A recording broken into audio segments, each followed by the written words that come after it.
আরো একবার এই মুহূর্তে নজর রাখবো চম্পাহাটির বাজি কারখানায় বিস্ফোরণের খবর কিছুক্ষণ আগে আপনাদের দিয়েছিলাম, সেই ছবি এবার একটু দেখানোর চেষ্টা করবো আপনাদের। বিস্ফোরণে আহত হয়েছেন 5 জন।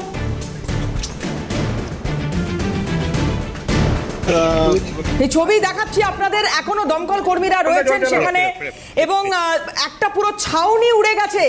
যে কারখানায় এই বিস্ফোরণ হয় সেই কারখানার একেবারে ছাউনি উড়ে গিয়েছে বলে জানা যাচ্ছে। মৃত্যুর সম্ভাবনা উড়িয়ে দেওয়া যাচ্ছে না, তবে প্রাথমিকভাবে 5 জন আহত হয়েছেন এমনটাই জানা যাচ্ছে। ক্ষতিগ্রস্ত হয়েছে বাজি কারখানার একটা বড় অংশ।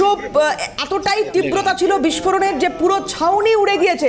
সেই ছবি দেখতে পাচ্ছেন আপনারা, যেখানে বাজির তৈরির কারখানায় কাজ চলছিল আর সেই সময় কোনো বিস্ফোরণের ঘটনা। তীব্রতা এতটাই ছিল যে গাছগুলো কাছাকাছি রয়েছে সেই গাছের একাংশ ঝলসে গিয়েছে। কাজ চলছিল বাজি কারখানার আর সেই সময়ে এই বিস্ফোরণের ঘটনা ঘটে। চম্পাহাটি বাজি কারখানায় বিস্ফোরণ নতুন ঘটনা নয়, পরপর একাধিক বিস্ফোরণের শব্দ পান স্থানীয়রা। যে কথা বলছেন তারা, চম্পাহাটির বাজি কারখানায় এই বিস্ফোরণে এখনো অবধি 5 জন আহত হয়েছেন বলে জানা যাচ্ছে, তবে মৃত্যুর সম্ভাবনাও উড়িয়ে দেওয়া যাচ্ছে না। আহত হয়েছেন গুরুতর অবস্থায়, তাদের মধ্যে একজনের মৃত্যু হয়েছে এরকম একটি অসমর্থিত সূত্রে খবর পাওয়া যাচ্ছে। চম্পাহাটি বাজি কারখানায় বিস্ফোরণের ঘটনা, যেখানে এই বাজি কারখানার ছাউনি উড়ে গিয়েছে, গাছের একাংশ ঝলসে গিয়েছে। সেই গাছেও দেখুন কিভাবে জল দিয়ে আগুন নেভানোর চেষ্টা চলছে।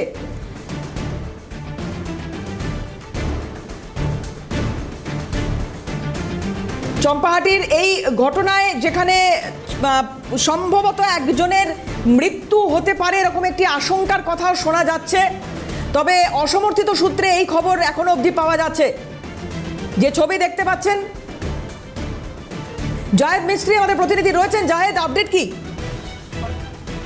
দেখো, এই মুহূর্তে কিন্তু ফায়ার ব্রিগেডের ইঞ্জিন এসছে এবং বাড়িপুরের পুলিশ আধিকারিক তারা এসছেন। প্রচুর পরিমাণে পুলিশ বাহিনী রয়েছে এখানে, কারণ এখনো পর্যন্ত যেটা আমরা জানতে পেরেছি যে তারামা ফায়ার ওয়ার্কস, সেই তারামা ফায়ার ওয়ার্কসের যে কারখানা ছিল সেই কারখানাটাতেই কিন্তু বিস্ফোরণ হয়েছে এবং সেই বিস্ফোরণের তীব্রতা এতটা ছিল যে তার পাশে একটা পেট্রোল গাছ ছিল, সেই পেট্রোল গানের অনেকটা পরিমাণ কিন্তু ঝলসে গেছে এবং যে ঘরটি ছিল সেই ঘরের প্রত্যেকটা ইউনিট যেন আলাদা হয়ে গেছে। ফায়ার ব্রিগেডের যে কর্মীরা আছেন তারা এসছেন এবং তারা কিন্তু আগুন যদিও অনেকটা কমে গেছিল, তারপরেও তারা জল দিয়ে পুরো আগুনটা নিভিয়ে ফেলেছেন এবং এই মুহূর্তে যেখানে আমরা দাঁড়িয়ে আছি প্রচুর পরিমাণে মানুষ আতঙ্কিত হয়ে রয়েছেন যে হঠাৎ করে এই যে কারখানা, সেই কারখানার বৈধতা নিয়েও কিন্তু প্রশ্ন উঠছে এবং এখনো পর্যন্ত যেটা আমরা জানতে পেরেছি যে গুরুতর ভাবে 4 জন কিন্তু আহত হয়েছে এবং তাদেরকে কয়েকজনকে বারুইপুর হাসপাতালে এবং কয়েকজনকে কলকাতায় স্থানান্তরিত করা হয়েছে।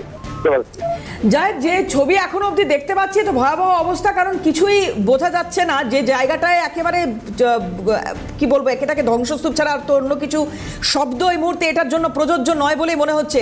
একেবারে ধ্বংসস্তূপে পরিণত হয়েছে, কারণ যেখানে এই যে সূত্র মারফত খবরগুলো আসছে যে পুরো ছাউনি উড়ে গিয়েছে এবং স্থানীয়দের তরফ থেকে এরকমও কিছু দাবি সামনে আসছে যে একাধিক বিস্ফোরণের শব্দ তারা শুনতে পেয়েছিলেন। এটা কিভাবে সম্ভব হলো? আবারও সেই জায়গাটাতেই একটু প্রশ্ন রাখার চেষ্টা করব। প্রশাসনের নজরদারি এড়িয়ে এই কারখানাগুলো চালানো কিভাবে সম্ভব? দেখো, এইরকম ছোট ছোট কারখানা যেহেতু এটা একেবারে ইন্টেরিয়ার মানে শহর বারুইপুর থেকে অনেকটা দূরে, একেবারে যে হারাল আছে সেই হারালের অনেকটা গ্রামের মধ্যে এবং সেই গ্রামের মধ্যে যে এখনো চাষবাস হয় এবং জঙ্গল এরিয়া রয়েছে এবং সেই সমস্ত জায়গায় যে সমস্ত গাছপালায় ঘেরা তার মধ্যে এরকম ছোট ছোট কারখানা রয়েছে বলেই কিন্তু জানা যাচ্ছে এবং তার মধ্যে একটি যে কারখানাতে বিস্ফোরণ হয়েছে এবং প্রশাসনের নজর এড়িয়ে এই কারখানা কিভাবে চলতো এবং কিভাবে এই বিস্ফোরণ হলো সেটা নিয়ে কিন্তু প্রশ্ন খুঁজেই যাচ্ছে এবং সেই প্রশ্নের উত্তর এখনো পর্যন্ত পাওয়া যায়নি। আমরা সেই প্রশ্নের উত্তর খোঁজার চেষ্টা করছি। পুলিশ প্রশাসনের তরফ থেকে সেখানে এসেছে, লোকজন এসেছে এবং সেখানে যে জিনিসপত্র সেই জিনিসপত্র কিন্তু খতিয়ে দেখা হচ্ছে এবং এখনো পর্যন্ত মানুষের যে আতঙ্ক, সেই আতঙ্ক কিন্তু মানুষের চোখে মুখে পরিষ্কার ভাবে আমরা দেখতে পাচ্ছি। এই এলাকায় কটি এরকম কারখানা রয়েছে?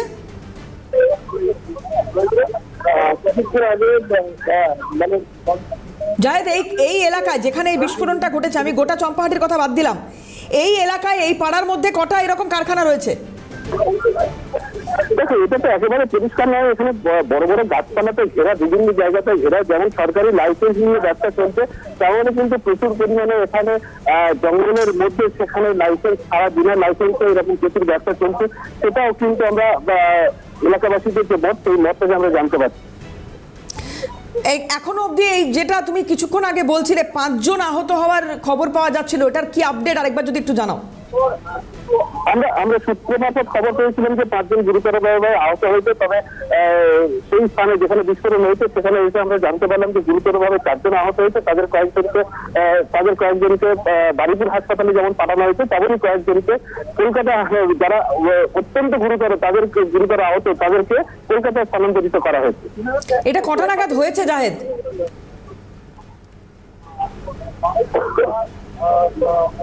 জাহেদ, এটা কটা নাগাদ হয়েছে? কতক্ষণ পরে দমকল যায়? এই ব্যাপারগুলো কি বোঝা যাচ্ছে? ক্লাস্টার থেকে এটা কতটা দূরে? দমকল কেন্দ্র থেকেই বা কতটা দূরে?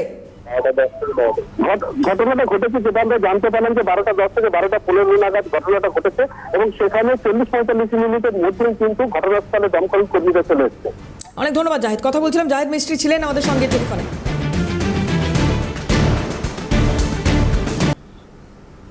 চম্পাহাটির বাজি বিস্ফোরণের খবরে নজর রেখেছি এই মুহূর্তে। আরও একবার সেই ছবি আপনাদের দেখাবো। আর এখন অবধি যেটা জানতে পারা যাচ্ছে যে বাজি কারখানার একটা বড় অংশ সেটা কিন্তু মারাত্মক ক্ষতিগ্রস্ত হয়েছে। ছাউনিটি একেবারে উড়ে গিয়েছে। বাজি কারখানায় সেই সময় কাজ চলছিল এবং সেই সময় অসাবধানতাবশত এই বিস্ফোরণের ঘটনা ঘটে থাকতে পারে, প্রাথমিকভাবে এমনটাই মনে করা হচ্ছে। এর তীব্রতা এতটা ছিল, ছাউনি তো উড়ে গিয়েছেই, এবং যে গাছগুলি রয়েছে, আপনারা সেই ছবি দেখতে পাচ্ছেন, যে গাছগুলো রয়েছে সেই গাছেও জল দেওয়া হচ্ছে, অর্থাৎ গাছগুলিতেও এই বিস্ফোরণের তীব্রতায় আগুন লেগে যায়। এখন অবধি 4 জন গুরুতর জখম হয়েছেন বলে জানতে পারা যাচ্ছে, এবং একজনের বার্ন ইনজিউরি অনেকটাই বেশি। সেক্ষেত্রে সূত্র মারফত জানা যাচ্ছে 80 to 90% বার্ন ইনজিউরি, এবং এখান থেকে খুব সম্ভাবনা বা খুব এরকম একটি আশঙ্কা তৈরি হচ্ছে যে তার বেঁচে থাকার সম্ভাবনা যতটা সময় যাবে সেক্ষেত্রে অবশ্যই আমাদের এদিকে নজর থাকবে। ইতিমধ্যেই যারা আহত হয়েছেন তাদেরকে বারুইপুর এবং কলকাতার হাসপাতালে ভর্তি করা হয়েছে। 4 জন আহত হয়েছেন এই ঘটনায়, এবং স্থানীয়রা যে কথা বলছেন যে 3টি বিস্ফোরণের শব্দ তারা শুনতে পান, বিকট শব্দ হয় পরপর 3টি বিস্ফোরণ, এবং তারপরেই এই কারখানার ব্যাপক ক্ষতিগ্রস্ত হয়েছে, এবং একাধিক কারখানা ক্ষতিগ্রস্ত হয়ে থাকতে পারে এরকম সম্ভাবনা উঠে আসছে। বাজি বিশেষজ্ঞ শুভঙ্কর মান্না রয়েছেন আমাদের সঙ্গে এই মুহূর্তে। শুভঙ্কর বাবু, স্বাগত জানাই আপনাকে সিএনএ। একটু জানার চেষ্টা করব, চম্পাহাটি বারবার প্রমাণ করবে প্রত্যেক বছর যে তারা চম্পাহাটিতেই আছে। এত ক্লাস্টার করা, এত নিরাপত্তার কথা বলা, এই সব কিছুর পরেও কেন চম্পাহাটিতে কোনো বদল নেই? না, বদল ব্যাপার হচ্ছে, দেখুন, দুটো জিনিস। একটা হচ্ছে প্রশাসনের নজরদারি, ঠিক আছে, যেখানে আইন মেনে কাজ করতে হবে, যেটা একটা সেটিং তত্ত্ব অনেক সময় বলে না যে ঠিক আছে তুমি করো, আমরা দেখে নেবো। এই জিনিসটা যতক্ষণ না কোনো জায়গা থেকে বের করা যাবে তখন আমাদের সুষ্ঠু ও সুন্দরভাবে আইন মেনে করা যাবে না।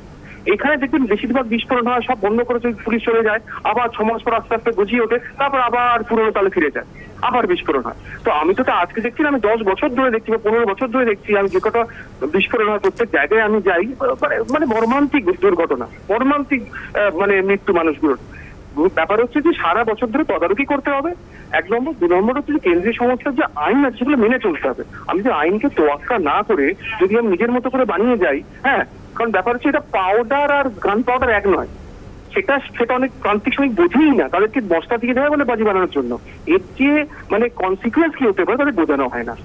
তো এইটাই হচ্ছে মূলত কারণ, অ্যাওয়ারনেস, নজরদারি এবং আইন না মেনে চলে। যে আইন মানবো না, এর একটা যে প্রবণতা আছে আমাদের রাজ্যে, তার মানে ফলস্বরূপ এই দুর্ঘটনা, আর কিছু না। শুভঙ্কর দা, এর আগেও আপনার সঙ্গে একাধিকবার কথা হয়েছে, প্যানেলেও একাধিকবার বসেছি, ডিসকাশন হয়েছে। আপনারা বলেছেন কিছু নির্দিষ্ট গাইডলাইন মানার কথা, কিছু প্রস্তাবের কথা, তো কোথায় সেগুলো? আমি রাজ্য সরকারকে একাধিকবার, যখন আমাদের মিটিং হয়েছে নবান্নে, একাধিকবার রাজ্য সরকারে আমি সেই ড্রয়িং আমার হাতে করা আমি করে 181/1884 আমি দিয়েছিলাম যে যদি এইভাবে করা হয়, যে কেন্দ্রীয় সংস্থার যে আইন আছে যদি মেনে করা হয়, তাহলে দুর্ঘটনা হয়তো ঘটতে পারে কিন্তু মৃত্যু হবে না, সেটা আমি গ্যারেন্টি নিয়ে বলেছিলাম। কিন্তু সেটা কে দেখে আর কে তার তদারকি করেন? বা দেখুন, আইন তো রয়েছে, আইন এবং তার ইমপ্লিকেশন, আইনের মানে কঠোরভাবে সেটাকে ইম্পোজ করা, দুটো কিন্তু আলাদা জিনিস। যে আইনে যদি ইমপ্লিকেশন না হয় তাহলে এরকম ভাবে মৃত্যু চলতেই থাকবে আমাদের রাজ্যে। একাধিক প্রত্যেক বছর আপনি যদি দেখে থাকেন, প্রত্যেক বছর যে জায়গাগুলো যখন আমি যাই প্রত্যেকবার দেখি ঝলসানো মৃতদেহ। আমি দেখতে দেখতে আমি ভীষণভাবে বিতশ্রদ্ধ ওই ব্যাপারটা নিয়ে, আমি নিতে পারি না। কিন্তু এই যে শুভঙ্করদা, খুব সংক্ষেপে আপনার কাছে জানতে যাবো, হয়তো পরে আরো বিশদে এটা নিয়ে কথা বলার স্কোপ ডেফিনেটলি থাকবে আমাদের, কিন্তু বাজি পরীক্ষা হয়েছে একাধিকবার, সেটার কি তাহলে প্রহসন? দেখুন, বাজি পরীক্ষা যেটা হয় সেটার সঙ্গে এই দুর্ঘটনার সম্পর্কটা সরাসরি নেই। বাজি পরীক্ষা হয় সেটা হচ্ছে তার মধ্যে কতটা আপনার পরিবেশ বান্ধব কি বান্ধব নয়, ঠিক আছে, কি কম্পিটিশন সেখানে দেওয়া হবে, এইগুলো নিয়ে বাজি পরীক্ষা হয়। কিন্তু যেটা গন্ডগোলটা হচ্ছে পরিকাঠামো পরিকাঠামোর অভাবের জন্যই অ্যাক্সিডেন্ট গুলো হয়। দেখুন, একটা এক্সপ্লোসিভ জিনিস নিয়ে সেটা দুর্ঘটনা ঘটতে পারে, কিন্তু তা বলে দুর্ঘটনা ঘটবে বলে এত মানুষের মৃত্যু কেন? আমি যেটা একটা ছোট্ট একটা উদাহরণ দিই, যেখানে মিক্সিং সেট, যেখানে দুর্ঘটনার প্রবণতা সব থেকে, যেখানে মশলাটা মেশানো হয়, এক সপ্তাহ এক্সপ্লোসিভ ব্যাগ, সেখানে দুজনের বেশি কেউ থাকতে পারে না। দেখবেন যেখানে বাজি তৈরি হচ্ছে, যেখানে মেশানো হচ্ছে, যেখানে স্টোর হচ্ছে, সব একই জায়গায়। এটা করা যায় না। প্রত্যেক শেডের মধ্যে 30 মিটারের কাছে ডিস্টেন্স থাকতে হয়, এবং যেগুলো স্পার্কলারের ক্ষেত্রে সেটা 50 মিটার ডিস্টেন্স থাকতে হয়। কোথাও মেনটেন করা হয় না, বা কোথাও মানে সেটা আমি দেখিনি আমার বিভিন্ন জেলায় যখন আমি পরিদর্শন করেছি। অনেক ধন্যবাদ শুভঙ্কর দা। পরবর্তী ক্ষেত্রে আবারও হয়তো আপনার সঙ্গে কথা বলবো এই বিষয়ে। শুভঙ্কর মান্না আমাদের সঙ্গে ছিলেন টেলিফোনে।